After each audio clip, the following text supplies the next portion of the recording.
বারবার মেরে যাবে আর বসে বসে মার খাবে এটা না। নেত্রী হুকুম দেন, হুকুম লাগবে না, হুকুম এখনই দিয়ে দিচ্ছি। এক গালে চর মারলে আর এক গাল পেতে দেওয়া না, পারলে আর একটা চর কষে মারা। কাজে যে আমরা এটা করতে পারবো ওটা করতে পারবো বললে হবে না, এখন থেকে করা শুরু করতে হবে। কবে সময় আসবে সেটা না। হ্যাঁ, আমরা প্রতিশোধ আগে নেইনি। 2001-এ আমাদের সাথে যা করা হয়েছিল আওয়ামী লীগের নেতাকর্মীদের সাথে, আমি শুধু বলছিলাম ধৈর্য ধরে আমরা আগে দেশটাকে উন্নত করি। দেশটাকে তো উন্নত করলাম, উন্নত করার পরে আজকে কি অবস্থা হলো, সে উন্নয়নটাও শেষ করে দিল। তাহলে এখন আর কিসের অপেক্ষা?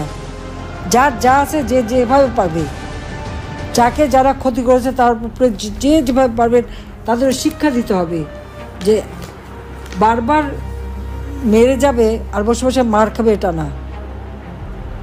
এখানে কেউ কারো হুকুমের অপেক্ষায় থাকবে না। আর দুঃসময়ে যারা কাজ করবে, যে যেখানে কাজ করবে, কোন নেতা কি হুকুম দেবে সেটা না। যারা দুঃসময় কাজ করছে তারাই নেতা, যে যেখানে কাজ করবে সেই নেতৃত্ব দিয়েই কাজ করবে। আওয়ামী লীগের নেতার কোনো ক্রাইসিস হয় না, কাজে যারা দুর্দিনে কাজ করে তারাই নেতা হয়, এটা মাথায় রাখতে হবে। এবং সেখানে কে নেত্রী হুকুম দেন, হুকুম লাগবে না, হুকুম এখনই দিয়ে দিচ্ছি। যাদের উপরে আঘাত এসেছে প্রতিঘাত কিভাবে করবেন সেই পথ খুঁজে সেটাই করতে হবে। এখন আর ওই বসে থেকে সহ্য করার সময় না। এক গালে চর মারলে আর এক গাল পেতে দেওয়া না, পারলে আর একটা চর কষে মারা। সেইভাবেই ঘুরে দাঁড়াতে হবে। আমি তো আছি। হ্যাঁ, সেই দিন হয়তো বেঁচে থাকলাম না আমরা দুই বোন, কারণ সেই দিন ওইটাই লক্ষ্য ছিল যে 15 আগস্ট বেঁচে গেছি, আমাদের আর বেঁচে থাকতে দেবে না। কাজেই সেইভাবেই সবাইকে কাজ করবার জন্য আমি নির্দেশ দিচ্ছি। বেঁচে যখন আছি, আল্লাহ বারবার বাঁচিয়ে রাখে কেন জানি না, কিন্তু বাঁচায় নিশ্চয় আল্লাহ আমাকে দিয়ে কোনো কাজ করাবেন বলেই আমাকে বাঁচিয়ে রেখেছেন। 21 আগস্ট গ্রেনেড হামলা থেকে বাঁচিয়েছিলেন, যুদ্ধ অপরাধীদের বিচার শেষ করেছি, জাতির পিতার হত্যাকারীদের বিচার শেষ করেছি।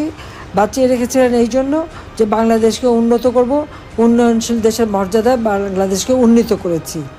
কারণ বাংলাদেশ সেই পাপের হাত থেকে মুক্তি পেয়েছিল, বিচারহীনতার হাত থেকে মুক্তি পেয়েছিল, যুদ্ধ অপরাধীদের বিচার করেছিলাম, সেই জন্যই বাংলাদেশের উন্নতি হয়েছিল। আজকে আবার বাংলাদেশের সেই উন্নয়নকে ধ্বংস করেছে। আল্লাহ বাঁচিয়ে রেখেছেন যে আজকে চেহারাগুলি সব চেনা হয়ে গেল। এরপর যখন যা করার করতে হবে, তখন বাংলাদেশকে আবার আমরা উন্নত করব, সমৃদ্ধ করব। এবং যে লক্ষ্য স্থির করেছি সেই লক্ষ্যে আমরা পৌঁছাবই। আল্লাহ আমাদের সহায় আছেন, বাংলাদেশের জনগণ আমাদের সহায় আছে। আমি দেশবাসীকে বলবো যে আপনারা ধৈর্য ধরেন এবং যেখানেই অন্যায় দেখবেন সেখানেই প্রতিরোধ গড়ে তুলবেন। সবাই ভালো থাকেন, সুস্থ থাকেন এবং ঐক্যবদ্ধ হয়ে কাজ করেন। কে কী করলো না করলো ওই বিচার করার সময় এখন না। এখন সবাইকে এক হয়ে যার যতটুকু শক্তি আছে তাই দিয়ে প্রতিরোধ গড়ে তুলতে হবে।